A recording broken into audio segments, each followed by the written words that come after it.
평양을 움직이는 3인의 여성이 있다. 그녀의 정체가 뭐예요? 뭐 때문에 이렇게? 첫사랑이 아니냐. 거의 더 충격적인 기사인데 북한은 이제까지 듣던 바와 달리 여자들이 통치하는 나라가 아니냐. 불안정했던 김정은 집권 초기 체제 안정화에 물심양면으로 노력해왔죠. 권력 고위에 이바지한 인물들이 있습니다. 지금도 김정은 정권 핵심 역할을 도맡고 있는 이른바 여성 권력자들에 대해서 알아볼까 하는데요.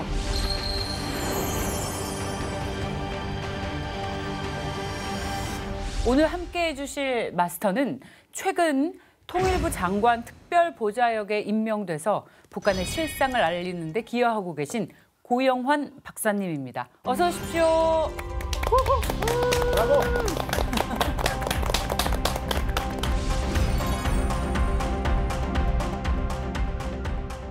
처음 김정은이 후계자로 공개됐을 때 그 이미지가 정말 생생합니다. 20대 그 앳된 모습. 그런 김정은을 보고 도대체 이 어린 친구가 어떻게 북한을 이끌어 나갈까 많이들 궁금했잖아요. 그런데 뚜껑을 열어보니까 선대보다 더 포악한 정치를 하고 있습니다. 어느 때보다도 불통이고 또 위협적인 모습을 보여주고 있는데요. 박사님은 어떤 느낌을 가지셨는지 궁금해요. 김정은이 후계자로 공식 지정이 된 것은 2010년 9월 28일 조선노동당 제3차 당 대표자 회의에서 지명이 됩니다.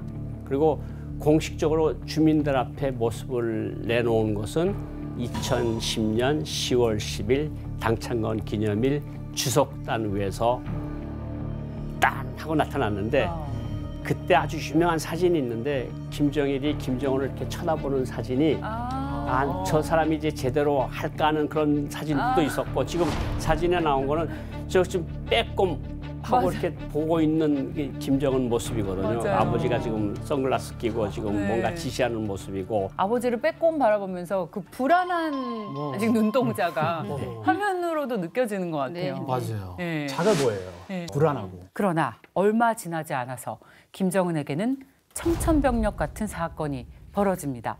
2011년 12월 17일 김정일이 갑자기 사망했습니다.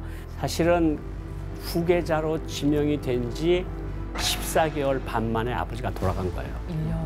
그러니까 뭐 정말 아무것도 모르는 상태에서 당과 국가, 군대의 최고 책임자라는 그런 위치에 올라섰으니까 얼마나 그 압박감이 많았겠어요. 그래서 장례식 사진 때 보면 김정은이가 오열하는 사진이거든요. 그때 저 모습을 보면 얼마나 걱정이 많겠어요. 다들 아버지, 할아버지 때 간부들인데 나 혼자 하나 달라랑 20대고 저 사람들이 다 하에 나갔고 그렇지 않겠어요?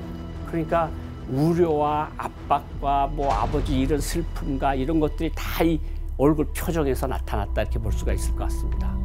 그래서 그때 나왔던 여러 분석들이 김정은이가 너무 어리니까 결국은 당시 김정일 정권에서 거의 30년 동안 북한 정권의 2인자 역할을 했던 장성택, 김정은의 고모부, 2인 체제로 가는 것이 아니냐 이런 우려들을 많이 했었거든요. 박사님 말씀하신 것처럼 당시에 국내의 많은 전문가들도 장성택에게 주목을 했었는데요. 그러나 김정은 집권 1년 만인 2014년 12월 12일에 즉결 처형을 당했습니다. 죄목을 보면 반당, 반혁명, 종파행위, 또 내각의 경제산업방해, 부정부패, 타락행위로 알려졌습니다.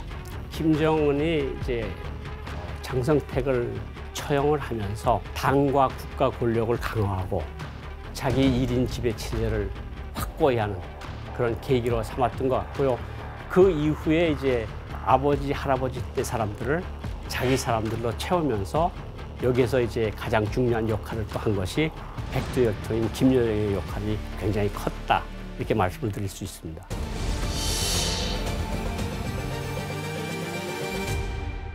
김여정에 대해서 잠깐 말씀을 드리면 오빠와 같이 스위스 베른에 있는 공립학교에서 공부를 합니다. 유학을 하는데 여기서 잠깐 말씀을 드릴 거는 사실 어머니가 원산에 계속 원산 특각이 있었거든요. 그 자녀들도 김정은의 뭐 김정철, 김여정이도 왜냐하면 북한의 평양에 본부인도 있고 그러니까 숨겨놨다가 결국은 자꾸 눈에 띄울 것 같으니까 삼형제를 모두 스위스의 베른에 있는 공립학교에 유학을 보냅니다.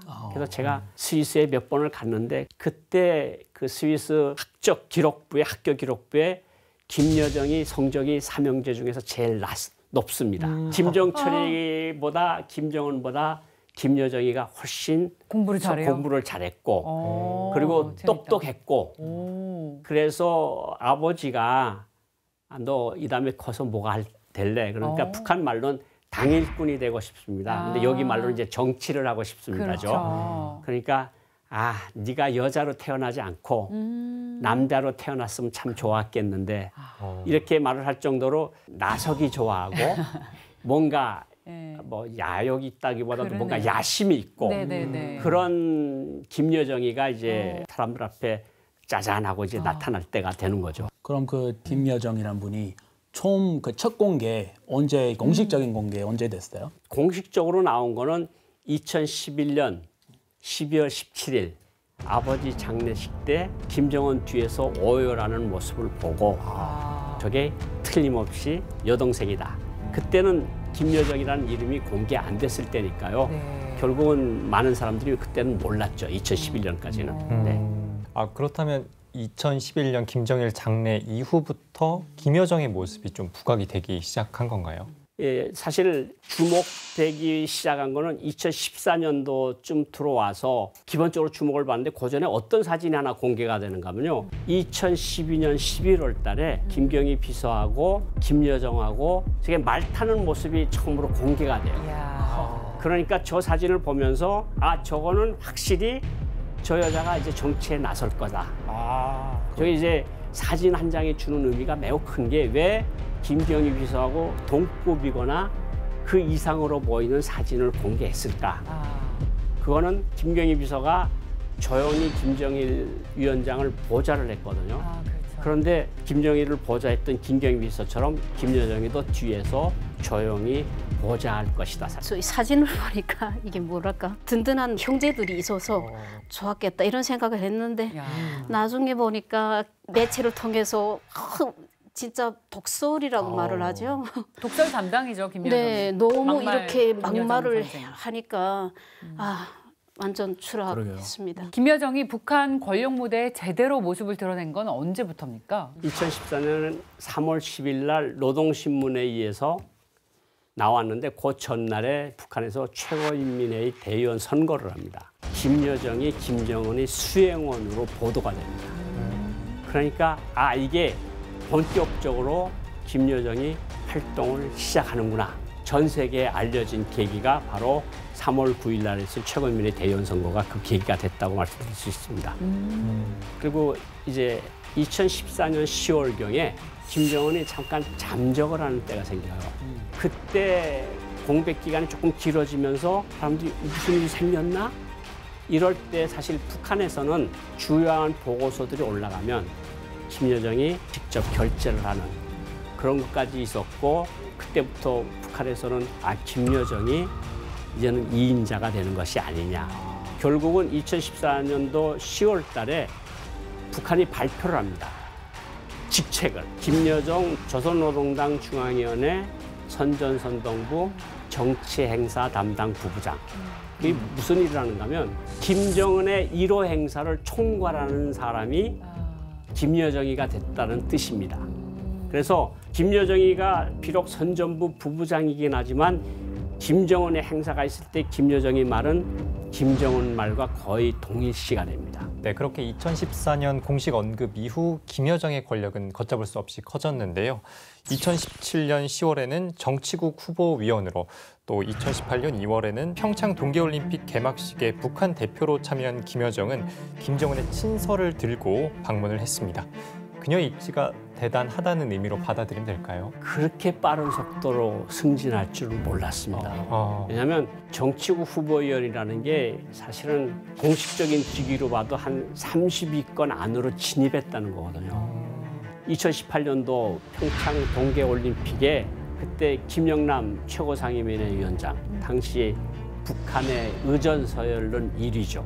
저는 뭘 보고 놀랐는가 하면 김정은의 친서를 김여정이가 전달합니다. 원래 친서는 대표단 단장이 전달하는 게 맞는데 김여정이 전달하는 거 보고 아 이게 백두혈통의 이른바 백두혈통의 2인자 자리를 확실히 꿰찼구나.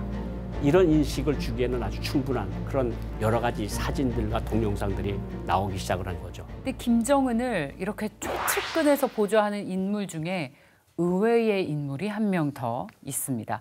혈연 관계도 아니고 아내도 아닙니다. 바로 김정은 집권 초기부터 열병식 공식 행사, 그리고 최근에는 북한의 전술 핵무기를 공개하는 중요한 자리까지 빠지지 않고 등장했습니다. 바로 현송월 단장.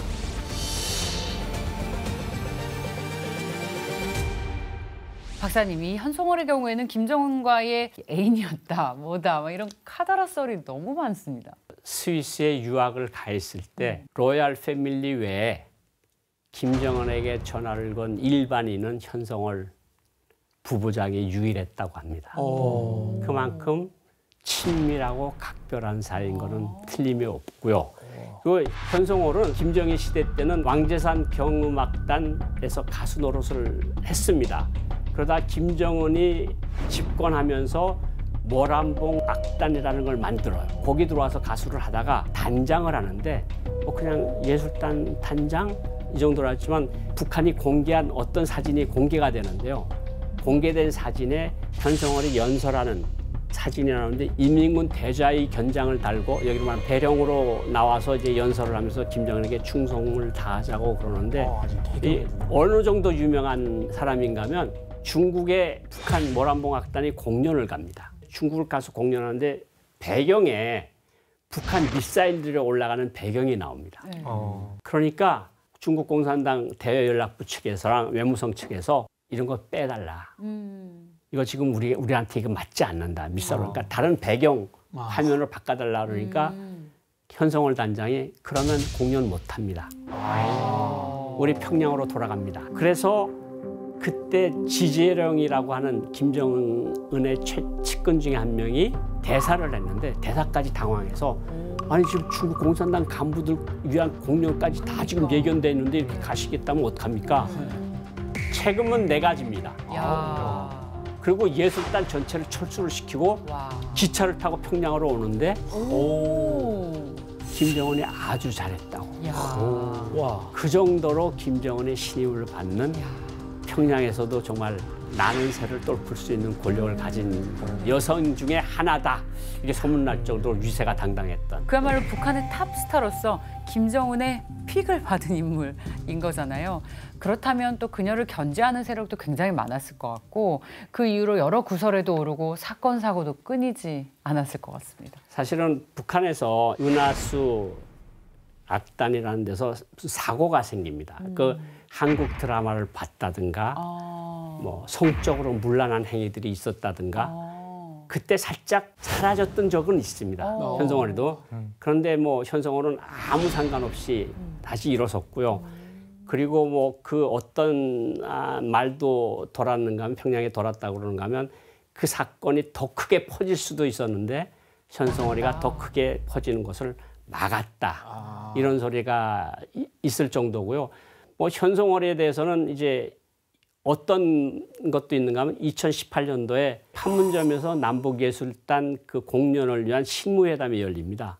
북한에서는 선전선동부 부부장이 단장으로 나오고 현송월은 단원으로 나오고 회담을 하는데 선전부 부부장하고 모란봉 악단 단장하고는 차이가 엄청날 때거든요. 네. 선전선동부는 북한에서 핵심 조직인 맞아요. 조직지도부와 선전선동부는 양대마차거든요. 예. 그 선전선동부 부부장이 한국 측에서 이야기를 하면 현송월을 쳐다보면서 그렇게 해도 되겠습니까? 그러면 끄떡거리면 그렇게 합시다. 그걸 보고 한국 대표단이 와, 한계 모란봉 악단 단장이 저렇게 세다고? 그녀의 정체가 뭐예요? 뭐 때문에 이렇게? 친밀하고 각별하고 신임을 받아서 정말 이런 말까지 평양에서 돌았다 그러는데 뭐 지도자의 첫사랑이 아니냐. 첫사랑. 그쵸. 그렇게 말을 돌 정도로 현송월에 대한 김정은의 생각은 끔찍하다. 이렇게 말씀드릴 수 있습니다. 전 여친한테 이렇게까지 잘해주진 않거든요. 근데 우리 첫사랑은 아련하잖아. 좀 개념이 다르죠. 네. 굉장히 공감하는 것 같아요. 좋은 비유를. 네. 마음 좀 아파요. 네, 계속해 주시죠. 그 현성월이 평창 올림픽 이후에 더 승진을 합니다. 2019년도에 당중앙위원회 위원으로 승진을 하고 당중앙위원회 위원이라 그러면 자동차 넘버판부터 달라집니다. 그러니까 727이라는 그 앞번호가 붙으면 그 당중앙위원회 후보위원부터 받는 번호판이거든요. 그러니까 사회안전원, 여기로 말하면 경찰이 727 번호를 단 차는 함부로 세우질 않습니다. 이게 어떤 권력자가 타고 있는지 모르니까. 결국은 한국에서 저 판문점에서 남북미 정상회담이 있었잖아요. 그때도 현성월이가 나타나서 김정은의 의전을 담당을 하는데 결국은 김여정에 있었던 자리에 현성월이가 들어가는 거죠. 그럼 김여정 여동생 어떻게 된 거죠? 지금도 선전선동부 부부장이라는 직책을 가지고 있지만 대남 대미 관계를 총괄하는, 이게 제 말이 아니고 북한 표현입니다. 대미 대남 관계를 총괄하는 김여정 부부장이 당중앙위원회 부장들과 부부장들을 모여놓고 협의회를 진행했다.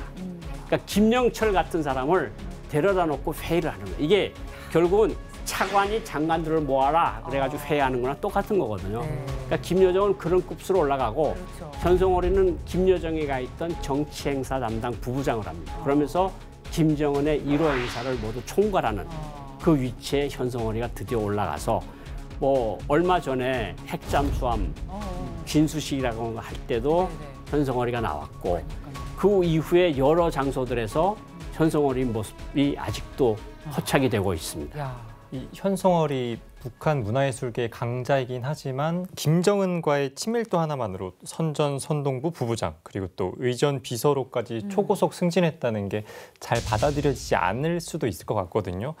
혹시 모를 뭐 또 다른 이유가 있지 않았을까요? 예술단들은 어떤 역할을 할 수 있는가 하면 김정은이가 화가 났을 때 스트레스를 많이 받을 때 공연을 통해서 스트레스를 낮춰주는 그러니까 멘탈 관리인이라고도 볼 수 있는 거고 노래방. 예, 그런데다가 현성월 자체가 이제 앞에서 말씀드린 것처럼 그런 각별한 관계가 있었고 그러니까 김정은이 예술인들을 각별히 좋아하는 데다가 거기 자기의 첫 번째 사랑이라고 할 수 있는 그런 녀석이니까 거의 꺼리낌 없이 올라가기 시작을 해서 그 자리에 갖다 놓는 거고 김정은이 처음에는 좀 흔들렸지만 장성택 당행정부장하고 현영철 인민무력부장을 숙청하고 처형한 다음에 김정은은 권력을 꽉 틀어주게 됩니다.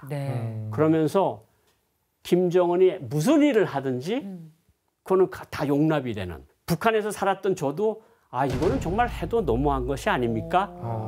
이런 정도로 지금 인식이 많이 바뀌었군요. 인식도 많이 바뀌고 수도 있고 권력 서열이 엉망진창이 된 거죠. 맞습니다. 엉망진창이 된 겁니다. 이렇게 김여정과 현성월이 김정은 최측근에서 보좌하면서 권력을 차근차근 넓혀갈 때 조용히 내조하면서 타이밍을 보고 있었던 게 바로 김정은의 아내, 이제 나올 때가 됐죠. 리설주입니다.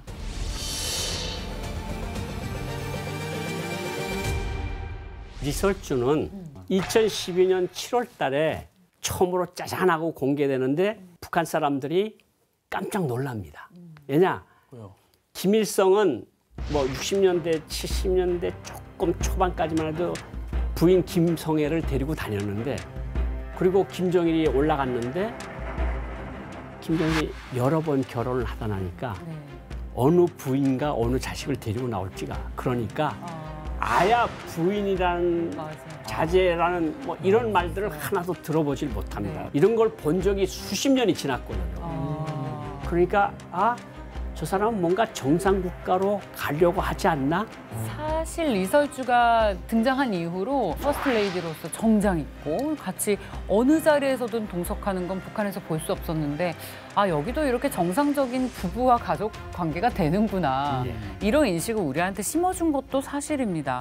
언제부터 구체적으로 알려졌나요, 리설주가? 사실 결혼은 2010년도에 했다, 11년도에 했다 이렇게 말이 많았고 물론 국정원 같은 데서는 알고 있었을 겁니다. 그런데 이제 우리 북한 전문가들도 저렇게 사진이 나오기 전에는 긴가민가한 거죠. 실제로 결혼을 했을까?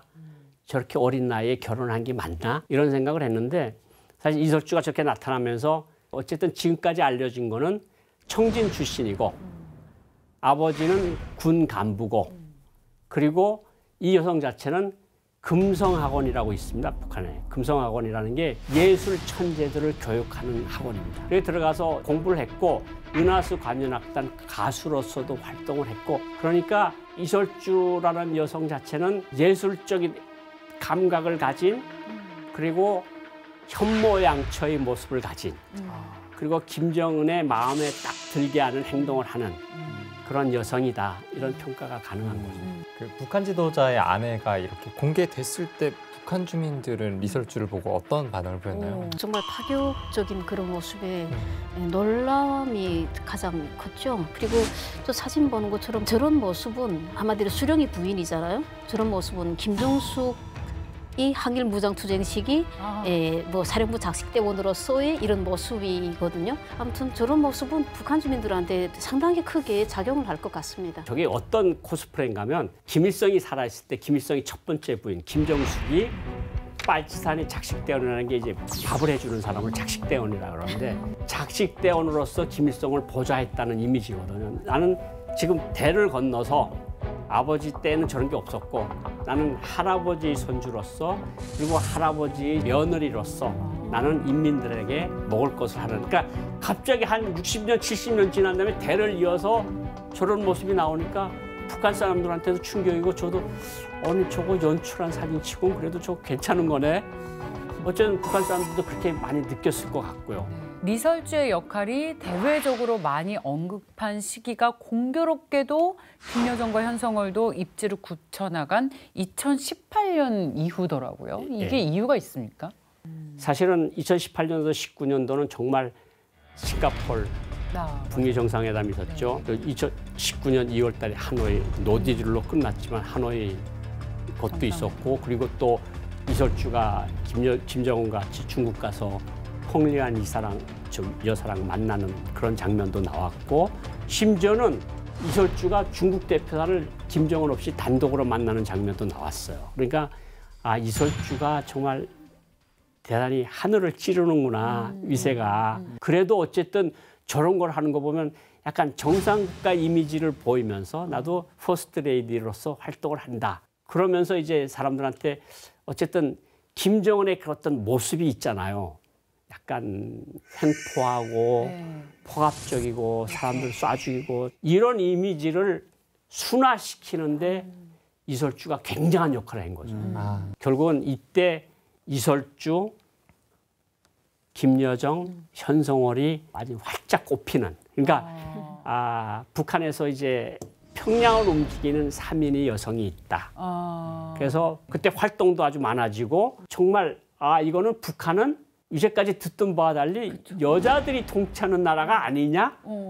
이런 착각이 들게 할 정도로 이 세 분한테는 전성기였다고 말씀드릴 수 있습니다. 리설주, 김여정, 현성월 이 세 여인이 각각 다른 위치에서 김정은을 보좌하면서 자신의 일에 열심히 열중하고 있을 때 바로 2020년 4월 깜짝 놀랄 만한 사건이 벌어집니다.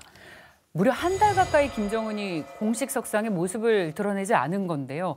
동시에 김여정이 후임이 될 거라는 기사가 쏟아졌는데 이게 무슨 일입니까, 박사님? 이제 2020년 4월 달에 이제 어떤 일들이 연속해서 벌어지는가 하면 4월 15일 날이면 이제까지 김정은이 소위 지도자가 돼서 할아버지, 아버지 시신에 참배하지 않은 날이 하나도 없었거든요. 금수환 기념궁전에 나타나질 않았고 4월 달이면 4월 15일이면 항상 하던 일이 있어요, 북한이.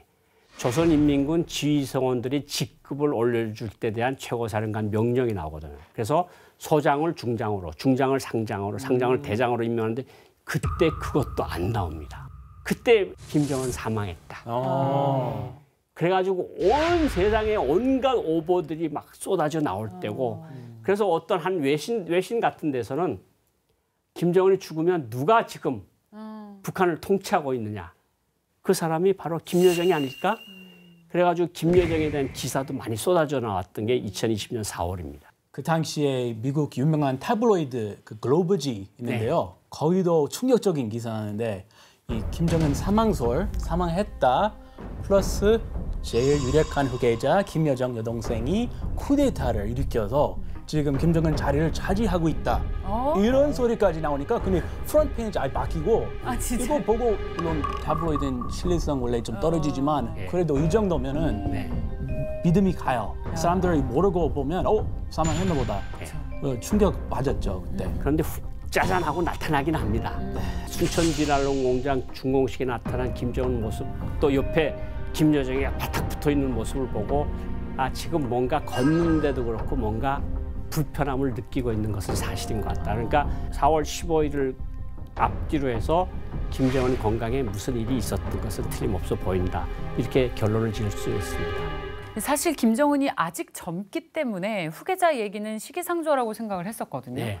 근데 김정은의 건강 이상설 그리고 잠적하는 횟수가 계속 늘어나니까 갑자기 김정은이 사망해도 이상하지 않다는 얘기들도 계속 나오고 있고 다음 권력자는 그렇다면 누가 될까? 그러니까 초미의 관심입니다. 자, 그래서 혜성같이 등장한 게 바로 김정은, 리설주의 딸 김주애입니다.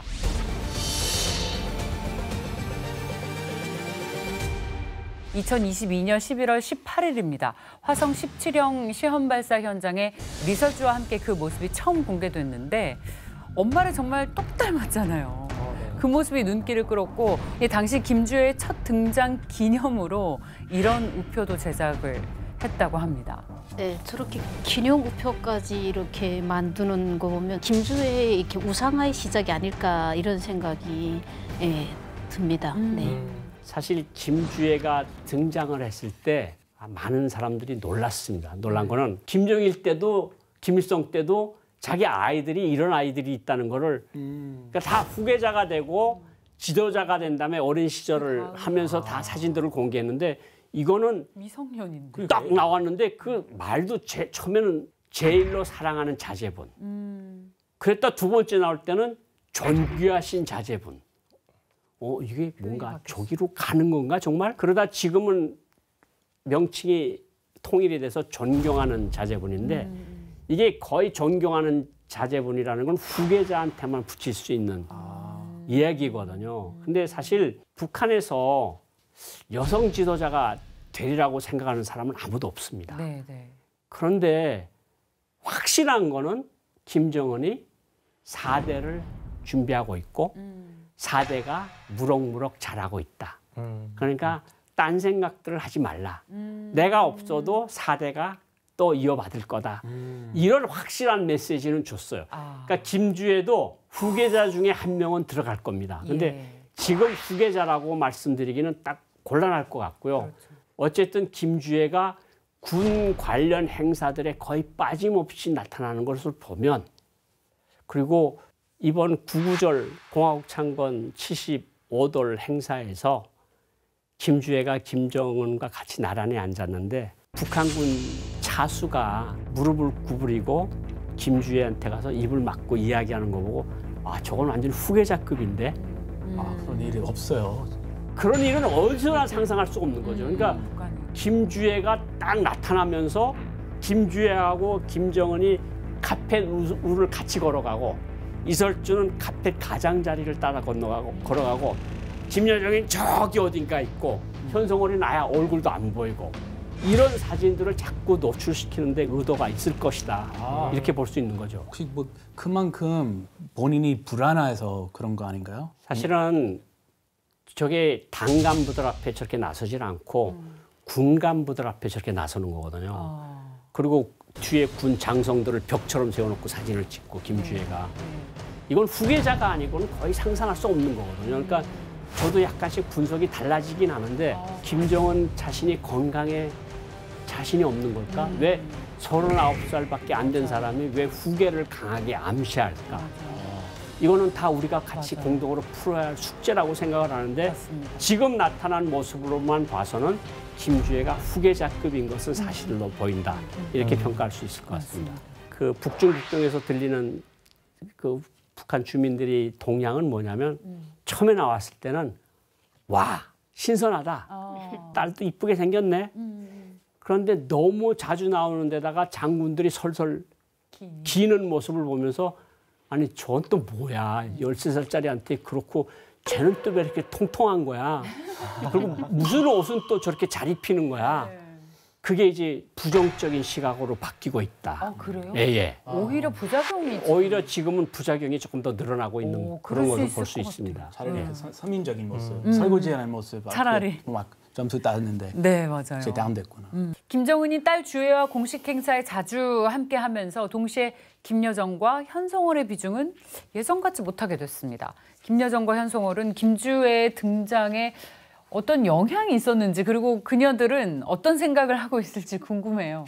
그러니까 여러 가지 사진들이 우리는 사진을 보고 분석을 하니까 네. 거기 김여정은 세 번째 줄 제일 끝에 가서 이렇게 자기 조카를 내려다보는 모습이 있거든요. 네, 현성호는 그 없어지고. 그러니까 저 자리가 내가 앉았던 자리인데 이런 생각을 안 하겠어요. 그리고 그것도 그 뒤에 두 번째 줄에 가운데쯤 세워놔도 괜찮겠는데 세 번째 줄 제일 끝에다가 앉혔어요. 그러니까 이거는 김정은의 생각일까? 아니면 부인 이설주의 생각일까? 그러니까 부인으로서는 언제든지 저렇게 김여정이 자꾸 나와서 많이 노출되고 자기 자녀보다 많이 가까이 있는 모습이 불편하겠죠. 그러니까 김정은도 그런 것 같아요. 처음에 권력 잡았을 때는 믿을 사람이 김여정밖에 없잖아요. 근데 이제는 아이들이 크고 있단 말이죠. 그러면 자기 여동생보다 마음은 자기 자녀한테 가겠죠. 그게 인지상정 아니겠습니까? 모든 사람들이 다 그런 거고. 그러니까 이제는 김여정이 이뻤는데 이제는 김주혜가 더 이쁘고 딸이. 다른 자녀들이 더 이쁜 거죠. 예. 그러니까 뭐 옆에다 앉혀. 뭐 내가 앉히라는데 무슨 상관이야. 그리고 저 뒤에 가 앉는 것도 김여정이 마음대로가 앉았겠습니까? 너는 여기 끝에 가서 앉아. 그러니까 어쨌든 김주혜의 등장이라는 건 각기 이설주의 화려한 등장하고 뭐 딸하고 엄마는 같은 지위니까 등장을 하면서부터 2022년부터 김여정은 한 칸 더 내려가고 현송월이는 한 칸 더 내려가고 점점 권력이 중심에서 멀어져가는 느낌은 어쩔 수 없다 이런 생각이 듭니다. 자, 시간의 흐름에 따라서 그 비중과 역할이 달라지고 있는 김정은의 여성 권력자들을 만나봤습니다. 설령 김주혜가 4대 후계자가 된다고 해도 아직 너무 어리기 때문에 김여정, 리설주 그리고 현성월의 도움이 필요할 것 같죠. 앞으로 이들은 어떤 행보를 보이게 될지가 상당히 궁금합니다. 박사님의 예측은 어떻습니까? 저는 자녀들의 지위는 날이 갈수록 공고해질 거라고 보고요. 뭐 김주혜든 다른 아들이든 간에. 그리고 김여정이는 여전히 보좌하는 역할을 계속하는데 보좌하는 역할에 그치는 거죠. 그러니까 김정일, 김경희 비서하고 오래 갔듯이 너무 나와서 말 그대로 설치지만 않는다면 김여정 관계도 오래 갈 것 같지만 제일 여기서 행보가 위험한 거는 현성월 부부장이다. 뭐 현성월 부부장이 지금 50세가 좀 넘었거든요. 그러니까 조금씩 나이가 들면 들수록 현성월의 지위는 점점 약화될 것이다. 저는 그렇게 보고 있습니다. 네, 또 최근에 박사님께서 그 현송월에 대한 정보 하나를 입수해서 공개를 하셨는데 현송월이 부정부패에 연루돼서 주민들의 반발을 사고 있다고 합니다. 네, 그렇다면 현송월의 신변에 이상이 좀 생기는 걸까요? 최근에 온 엘리트 탈북자들 이야기를 들어서 제가 신문에 기고한 내용으로 돼서 그렇게 나온 건데 그 현송월이 이제 외화벌이 회사를 하나 세우고 선전선도부 부부장이니까 여기처럼 공직자는 겸직이 안 되잖아요. 네. 무역회사 사장도 하면서 선전선도부 부부장을 못하니까 바지 사장을 내세우고 뒤는 봐주고 거기서 나오는 이유는 챙기는. 그런데 당 주율조사부도 인지라고 있는데 아직은 김정은의 신임이 두터우니까 지금은 자료만 수집해 놓는 단계라고 그러더라고요. 김정은이가 어느 날 현성월이가 나한테 왜 이래? 이러면 이런 짓들을 해왔습니다. 이게 당연히 조직 지도부나 주율조사부가 이제까지 해왔던 일들이거든요. 그러니까 장석택 경우도 그랬고 다들 이인자들이 그런 식으로 몰락을 했거든요. 어쨌든 지금 당장까지는 저렇게 잠수함 진수식에당 데려가는 거 보면 아직까지는 뭐 됐고 이런 상황인 것 같은데 이제 어느 날인가 그것이 부상이 되면 현성월은 위험해질 수 있다 그렇게 볼 수 있는 거죠. 그렇군요. 예. 지금 약간 살짝씩 그녀의 공고한 권력에 균열이 가는 이슈들이 하나씩 나오네요. 네, 그렇습니다. 그러니까 네. 너무 공고해 보이긴 한데 이게 지도부 일이고 주민들의 민심은 점점 저렇게 간부들은 저렇게 크게 해먹는데도 가만 놔두고 우리는 장사하는데 장사 위치를 조금 벗어났다 그래서 탄압하고 끌어내고 벌금 매기고 이게 나라가 도대체 어떻게 가는 거냐. 그러니까 불만은 가속도로 높아지는 거고 부정부패는 심해지고 이것은 결국 김정은 정권의 균열을 가져오고 있다 이렇게 볼 수 있는 겁니다. 김여정, 리설주, 현성월 그리고 딸 주애까지 김정은의 곁을 지키는 걸 보고 드는 궁금증이 있는데요, 네. 박사님. 김정은 체제에는 선대와 다르게 유독 여성 권력자들이 눈에 띄는 이유가 뭘까요? 사실은 그 김정은의 권력 기반하고 연관이 돼 있을 가능성이 있습니다. 김정일은 워낙 아버지가 잘 나갈 때부터 권력을 하나하나 인계받았기 때문에 저런 일들을 벌리지 않아도 됐거든요. 그래서 당을 틀어주고 군을 틀어주고 정을 틀어주고 이런 것들을 다 순차적으로 해왔는데 갑자기 아버지가 사망하면서 나라의 지도자가 된 거 아니겠습니까? 그러니까 자기 주변에 보고 믿을 만한 사람이 없는 거예요. 솔직히 마음을 주고 그러니까 저 사람도 뭔가 의심스럽고 저 사람도 뭔가 의심스럽고 아 나를 얼마나 우습게 볼까? 나를 건방지다고 보지 않을까? 이런 여러 가지 그러니까 독재자들이 흔히 가지는 그런 의심들. 스탈린도 그랬고 모택동도 그런 거 아닙니까? 그런데 살붙인 김여정이 있고 자기가 정말 자기 자식을 낳아주는 부인이 있고 자기를 그렇게 사랑해 주던 여성이 있고 그 여성이 세 명이 북한을 끌고 간다고 해도 과언이 아니고 김정은이 권력을 공고히 하고 마음을 안정시키는데 이 세 명의 여성이 굉장한 공을 세웠다 이렇게 볼 수 있습니다.